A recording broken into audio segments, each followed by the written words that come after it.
Good morning students. आज बेटा हम स्टोरेज डिवाइसेस के बारे में डिस्कस करेंगे। Storage devices enable you to store data and information. Storage devices का यूज़ किस लिए किया जाता है बेटा? डाटा और इन्फॉर्मेशन को स्टोर करने के लिए किया जाता है। स्टोरेज डिवाइसेस को हम कंप्यूटर की क्या बोल देते हैं बेटा? कंप्यूटर मेमोरी भी बोलते हैं। कंप्यूटर मेमोरी या फिर स्टोरेज डिवाइस दो टाइप के हैं। कंप्यूटर की मेमोरी दो टाइप की है आपकी, कौन कौन सी होती है? Primary and secondary memory. Primary memory फिर फर्दर डिवाइड की गई है दो पार्ट्स के अंदर, RAM and ROM. Secondary memory के अंदर आते हैं बेटा आपके hard disk, compact disk, pen drives. That means जो एक्सटर्नली आप अपने कंप्यूटर के अंदर जो मेमोरी प्रोवाइड कराते हो, that is an example of secondary memory.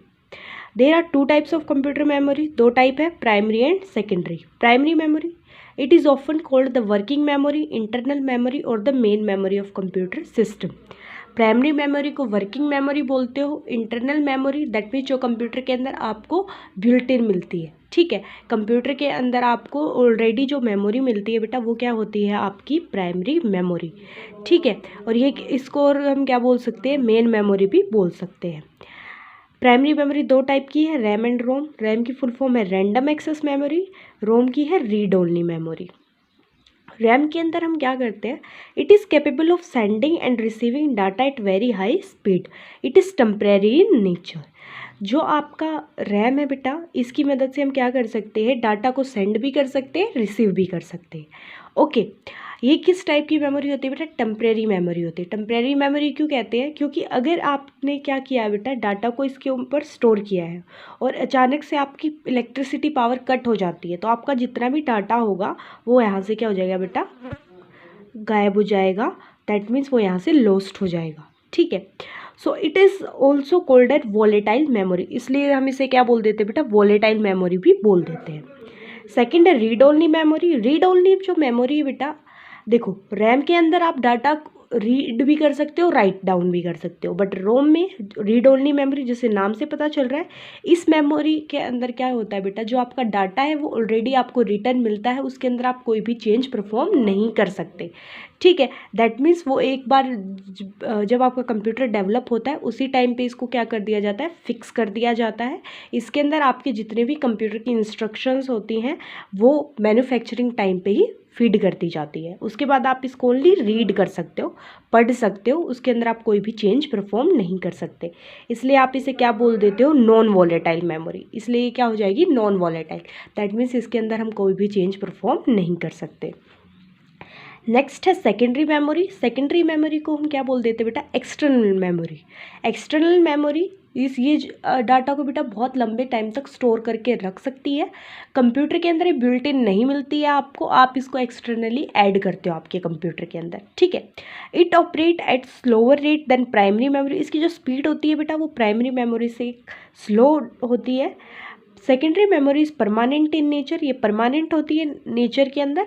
और जब आपका क्या होता है बेटा, अगर आपका कंप्यूटर स्विच ऑफ भी हो जाता है तो भी इसका डाटा लॉस नहीं होता है। आपका डाटा के साथ कोई भी इसके साथ चेंजेस परफॉर्म नहीं होते, इसलिए इसे भी क्या बोल देते हैं हम? Non volatile memory.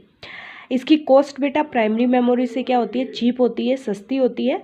एग्जाम्पल क्या क्या है? Hard disk, compact disk, pen drive, ये सारे आपके, ओके। उसके बाद एक छोटा सा टॉपिक है banking of data. Banking up का मतलब क्या होता है बेटा? बैकअप रखना किसी भी चीज़ का। दैट मीन्स अगर क्या करना, फाइल या फोल्डर्स में जो आपका डाटा है उसको एक अदर प्लेस पे भी कॉपी करके रखना, स्टोर करके रखना। क्योंकि अगर क्या होता है बेटा, कोई अनऑथराइज्ड यूज़र आपके डाटा को हैक कर लेता है या फिर उसको डैमेज कर देता है, तो आपके पास बेटा आपके डाटा की एक एक्स्ट्रा कॉपी होगी जिसे आप जब चाहे आप यूज़ कर पाते हो, ठीक है। तो दैट मीन्स बैकिंग अप का मतलब क्या है कि जब आपको ज़रूरत हो आप अपने डाटा को यूज़ कर पाओ। तो बैकअप्स रखना बहुत इंपॉर्टेंट होता है आपके डाटा का। आफ्टर दैट है एक्सेसिंग कंप्यूटर मेमोरी। एक्सेस करना, एक्सेस का मतलब यूज़ करना। जो प्राइमरी मेमोरी है बेटा वो आपका सीपीयू डायरेक्टली यूज़ कर पाता है, बट जो सेकेंडरी मेमोरी है उसको सीपीयू डायरेक्टली यूज़ नहीं कर पाता।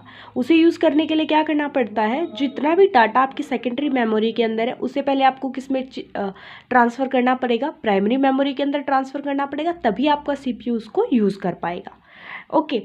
उसके बाद एक और टाइप की स्टोरेज होती है बेटा आपकी, that is cloud storage. Cloud storage वो सर्विस होती है जिसकी हेल्प से आप क्या कर सकते हो बेटा, ऑनलाइन डाटा को सेव कर पाते हो, ठीक है, ऑनलाइन डाटा को स्टोर कर पाते हो। Online storing of data with the help of cloud storage possible है, ठीक है। आपके अलग अलग क्लाउड स्टोरेज है बेटा, जैसे कि गूगल ड्राइव है, वन ड्राइव है, ड्रॉप बॉक्स है, ये सारे। उसके बाद 2 मल्टीपल चॉइस क्वेश्चन गिवन है यहाँ पे। फर्स्ट क्या है, ALU CU and MU are the parts of.